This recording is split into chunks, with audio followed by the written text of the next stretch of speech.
ನಾವು ಕೇಳ್ತೀವಿ, ನಾವು ಪ್ರಶ್ನೆ ಮಾಡ್ತೀವಿ. ಅವ್ರ ಮಕ್ಕಳಿಗೆ ಇಂಥ ಪರಿಸ್ಥಿತಿ ಬಂದಿದ್ರೆ ಅಧಿಕಾರಿಗಳು ಇವತ್ತು ಅಂತರ ಹೋಗ್ತಾ ಇದ್ರ? ಎಲ್ಲರೂ ಒಗ್ಗಟ್ಟಿನಿಂದ ಹೇಳ್ರಿ, ಎಲ್ಲರೂ ಒಗ್ಗಟ್ಟಿನಿಂದ ಹೇಳ್ರಿ, ಯಾರು ಹೋಗ್ಬೇಡ್ರಿ. ಇಲ್ಲಿಯವರೆಗೂ ಕಾದು ಕಾದು ಸಾಕಾಗಿದೆ, ನಮಗೂ ವಯಸ್ಸಿನ ಮಿತಿ ಮೀರಿ ಹೋಗಿದೆ. ಅವರು ಒಂದು ಅವ್ರು ಏನ್ ನೇಮಕಾತಿ ಮಾಡೋವರೆಗೂ ನಾವು ಇಲ್ಲಿಂದ ಕದಲಲ್ಲ ಅಷ್ಟೇ. ಹಲೋ ಸರ್, ನಮಸ್ತೆ. ಲಾಸ್ಟ್ ಟೈಮ್ ಇವ್ರು ಬಂದಿರಲ್ಲ, ಇವ್ರ ಜೊತೆ ಇನ್ನೊಬ್ರು ಬಂದ್ರು ಬೆಳಗಾವಿಯಲ್ಲಿ. ಇವ್ರು ಲಾಸ್ಟ್ ಟೈಮ್ ಬಂದಿರೋರು, ಲಾಸ್ಟ್ ಟೈಮ್ ಬಂದಾಗ ಏನು ಮಾತಾಡಿಲ್ಲ ಇವರು, ಇವಾಗೂ ಹಿಂಗೆ ಹೋದ್ರು. ತ್ರಿಲೋಕ್ ಚಂದ್ರ ಸರ್ ಬರಬೇಕು, ಲಾಸ್ಟ್ ಟೈಮ್ ಹಿಂಗೆ ಹೋದ್ರು ಅವ್ರು ಇವ್ರು ಏನು ಮಾತಾಡಲಿಲ್ಲ.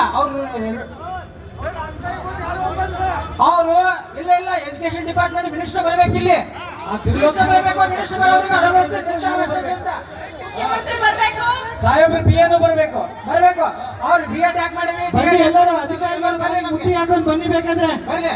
ಅಧಿಕಾರಿಗಳ ಕಾಲಿಗೆ ಮುತ್ತಿ ಹಾಕೊಂಡು ಬನ್ನಿ, ಬರೋರಿಗೆ ಅಧಿಕಾರಿಗಳ ಕಾಲಿಗೆ ಮುತ್ತಿ ಹಾಕೊಂಡು ಬನ್ನಿ ಹೋಗೋಣ ಬೇಕಾದ್ರೆ. ಇಲ್ಲಿಯವರೆಗೂ ನಾವು ಶಿಕ್ಷಕರಾದವರು, ಇನ್ನೊಬ್ಬರಿಗೆ ಪಾಠ ಮಾಡೋರಾದವರು ಶಾಂತ ರೀತಿಯಿಂದ ಇದ್ದೀವಿ. ನಮ್ಮ ಅನಿಸಿಕೆಗಳನ್ನ, ನಮ್ಮ ಕಷ್ಟಗಳನ್ನ ಕೇಳಲಿಕ್ಕೆ ತಯಾರಿಲ್ಲ ಅಂದ್ರೆ ನಾವು ಇನ್ನೂ ಶಾಂತ ರೀತಿಯಲ್ಲಿ ಇರ್ಬೇಕು. ನಿಮ್ಮ ಪ್ರತಿಭಟನೆ ಶಾಂತ ರೀತಿಯಾಗಿರ್ಬೇಕು. ದಯವಿಟ್ಟು ಎಕ್ಸಿಟ್ ಆಗ್ಬೇಡಿ ಮೇಡಮ್, ಎಕ್ಸಿಟ್ ಆಗ್ಬೇಡಿ. ಸರ್ ಹಾಗಲ್ಲ ಸರ್, ನಮ್ಮ ಸಮಸ್ಯೆಗಳಿಗೆ ಒಂದು ಪರಿಹಾರವನ್ನು ಕೊಡಲೇಬೇಕಲ್ವಾ ಅವರು? ದಯಮಾಡಿ ಎಲ್ಲರೂ ಕುತ್ಕೊಳ್ಳಿ, ಎಲ್ಲರಿಗೂ ಆಕ್ರೋಶ ಇದೆ. ಪ್ರತಿಭಟನೆ ಒಂದ್ ಸೆಕೆಂಡ್ ಕೇಳಿ, ನಾವು ಹೋಗೋದೇ ಬೇಡ, ಅವ್ರು ಏನ್ ಮಾಡ್ತಾರೆ ಮಾಡ್ಲಿ, ನಾವ್ ಇಲ್ಲೇ ಕುಂತ. ಈಗ ನಮಗ ಸ್ಪಂದಿಸ್ಲಿಲ್ಲ ಅಂದ್ರೆ ನಾವು ಹೋಗೋದೇ ಬೇಡ. ಯಾಕಂದ್ರೆ ನಾವು 4-5 ಸಾವಿರ ತಗೊಂಡ್ ಬಂದಿಲ್ಲ, 4-5 ಸಾವಿರ ಖರ್ಚು ಮಾಡ್ಕೊಂಡ್ ಬಂದಿವಿ ಇಲ್ಲಿ. ಅದಕ್ಕೆ ಇದನ್ನೆಲ್ಲ ಅರ್ಥ ಮಾಡ್ಕೊಳ್ರಿ, ಇಲ್ಲೇ ಕೂತ್ಕೊಳ್ರಿ, ಏನಾಗತ್ತೆ ಅಂದ್ರೆ ನೋಡ್ರಿ ನಾವು.